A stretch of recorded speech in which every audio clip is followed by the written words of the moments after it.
Halo semuanya, pada video kali ini kami akan membahas tentang salah satu topik yang menarik, yaitu tentang intimate relationship.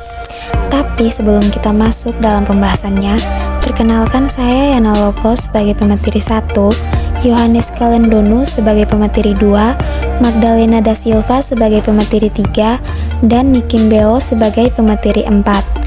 Kami dari Program Studi Psikologi Kristen Institut Agama Kristen Negeri Kupang semester 6.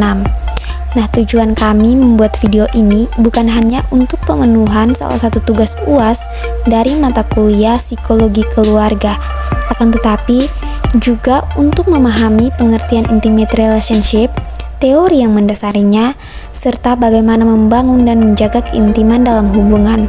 Selain itu, terdapat prinsip, love dan seks, bahasa cinta, dan tips menjaga keintiman.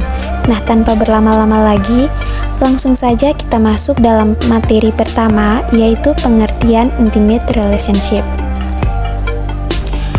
Intimate relationship adalah hubungan yang dibangun atas dasar kasih sayang, kepercayaan, keterbukaan, dan komitmen yang memberikan rasa kedekatan emosional serta kesejahteraan bagi individu yang terlibat di dalamnya. Sebagai makhluk sosial, manusia memiliki dorongan alami untuk membentuk dan mempertahankan hubungan yang erat dan stabil. Keintiman menjadi kebutuhan dasar dalam kehidupan, memungkinkan seseorang untuk merasa terhubung, berbagi kasih sayang, serta membangun komitmen dengan orang lain. Baik, selanjutnya saya akan menjelaskan sedikit dari teori intimate relationship. Yang pertama dari Erik Erikson. Nah, di sini teori Erikson dalam teorinya menyusun model siklus kehidupan yang terbagi menjadi 8 step hidup kebutuhan, mulai dari anak-anak, dewasa hingga lanjut usia. Sebagai berikut, yaitu ada 5 stadium masa anak-anak, yaitu yang pertama ada kepercayaan atau basic trust versus basic mistrust. Yang kedua ada otonomi, yang ketiga ada inisiatif, yang keempat ada industri, yang kelima ada identitas. Kemudian 3 stadium masa dewasa, yaitu yang pertama ada keintiman, yang kedua ada generativitas, yang ketiga ada integritas. Nah, selanjutnya ada teori hierarki kebutuhan dari Abraham Maslow. Teori hierarki kebutuhan menurut Abraham Maslow antara lain yang pertama ada kebutuhan fisiologis, yaitu makan, minum, tidur, dan lain-lain. Yang kedua ada kebutuhan akan rasa aman, yang ketiga kebutuhan akan memiliki dan kasih sayang, yang keempat ada kebutuhan dan penghargaan, dan yang kelima ada kebutuhan akan aktualisasi diri. Dalam teori hierarki kebutuhan Maslow, setelah kebutuhan dasar fisiologis seperti makan, minum, dan tidur, dan keamanan terpenuhi, manusia akan mencari hubungan sosial dan cinta sebagai kebutuhan utama. Manusia secara alami ingin merasa diterima, menjadi bagian dari kelompok, dan menghindari kesendirian, pengasingan, serta penolakan. Selanjutnya ada pentingnya membangun intimate relationship suami istri. Manfaat dari memiliki intimate relationship yang sehat menurut beberapa penelitian ialah yang pertama, orang dewasa yang membangun hubungan yang sehat umumnya akan hidup lebih lama. Yang kedua, memiliki lebih banyak sumber daya yang mampu dimanfaatkan karena mencapai hubungan yang sehat sehingga mampu mengelola apapun dengan lebih baik. Yang ketiga, mampu mengatasi segala tekanan, baik tekanan yang datang pada diri dan pasangan dengan lebih kuat. Yang keempat, anak-anak mendapatkan manfaat dan memiliki orang tua yang sehat dalam hubungannya. Yang kelima, dengan membangun intimate relationship dalam hubungan, maka keluarga akan terhindar dari depresi atau gangguan psikologis lainnya, karena hidup akan lebih berkualitas dan bahagia.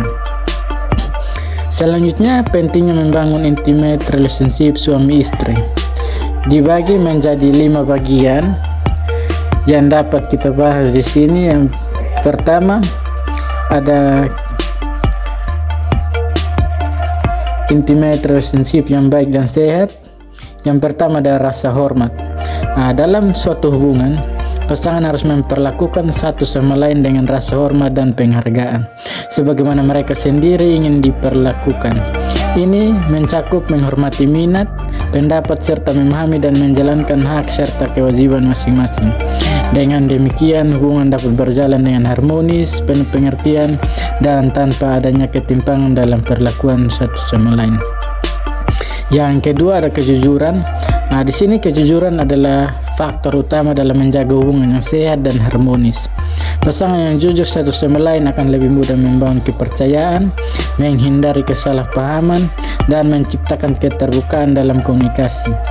Hal ini mencakup berbagai pendapat, perasaan serta informasi penting yang berpengaruh terhadap hubungan tanpa menyembunyikan kebenaran atau manipulasi fakta.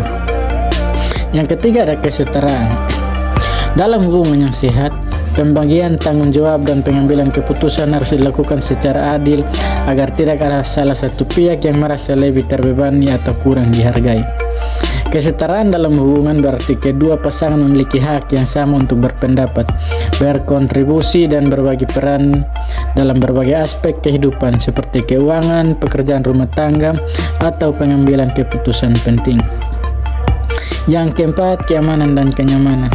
Keamanan dan kenyamanan dalam hubungan harus dibangun bersama agar tercipta rasa saling percaya dan peduli.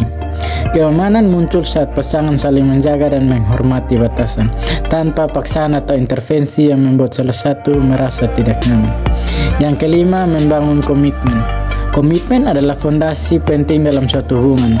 Tanpa komitmen, hubungan akan hilang arah karena tidak ada rasa tanggung jawab dan rasa memiliki terhadap satu sama lain. Komitmen berarti kesediaan untuk tetap berusaha menjaga hubungan, menghadapi tantangan bersama, dan membangun masa depan yang jelas. Materi yang berikut itu mengenai love and sex, di mana di sini ada manfaat hubungan seksualitas bagi pria dan juga wanita. Yang pertama itu manfaat hubungan seksualitas bagi pria. Nah, di sini ada 4 manfaat. Yang pertama itu pria yang melakukan hubungan seksualitas 3 kali seminggu akan mengurangi resiko jantung dan juga stroke. Lalu manfaat yang kedua itu menjaga mood positif karena membantu menghilangkan stres pada pria.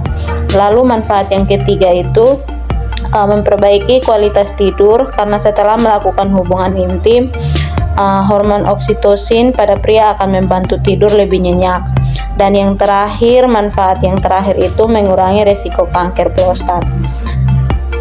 Lalu yang berikut itu manfaat hubungan seksualitas bagi wanita. Di sini juga ada 4 manfaat. Yang pertama, meningkatkan sistem kekebalan tubuh. Lalu yang kedua, menurunkan tingkat stres. Yang ketiga, meningkatkan libido. Dan yang terakhir itu meningkatkan kekuatan otot panggul, dan meningkatkan kontrol kandung kemih. Baik, terima kasih. Di sini saya akan menjelaskan materi yang berikutnya dengan judul Intimate Relationship and Well-being. Itu dibagi menjadi 2. Yang pertama, pentingnya hubungan yang intim. Nah, pentingnya hubungan yang intim ini dibagi lagi menjadi 4. Itu yang pertama, memberikan rasa kedekatan, kasih sayang, dan komitmen. Yang kedua itu mendukung kesejahteraan individu, pasangan, dan keluarga.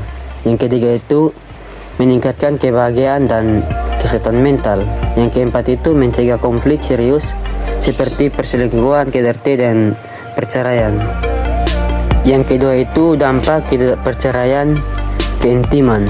Itu dibagi menjadi 3. Yang pertama itu berisiko menyebabkan masalah kesehatan fisik atau gangguan tidur dan psikologisnya seperti stres. Yang kedua itu dapat meningkatkan risiko depresi dan percobaan bunuh diri. Yang ketiga itu menghambat rasa memiliki dan kasih sayang yang dalam hubungan. Materi yang berikut itu tips menjaga keintiman. Nah, di sini tips menjaga keintiman itu dibagi menjadi 7. Yang pertama itu gunakan bahasa cinta dan pasangan. Yang kedua itu luangkan waktu yang berkualitas. Yang ketiga itu komunikasikan pasangan dengan jujur. Yang keempat itu sentuhan fisik yang bermakna. Yang kelima itu tunjukkan apresiasi dan terima kasih. Yang keenam itu membangun kepercayaan dan komitmen. Yang ketujuh itu jaga keseimbangan diri. Nah, baik, materi yang selanjutnya akan dibahas oleh teman saya. Terima kasih.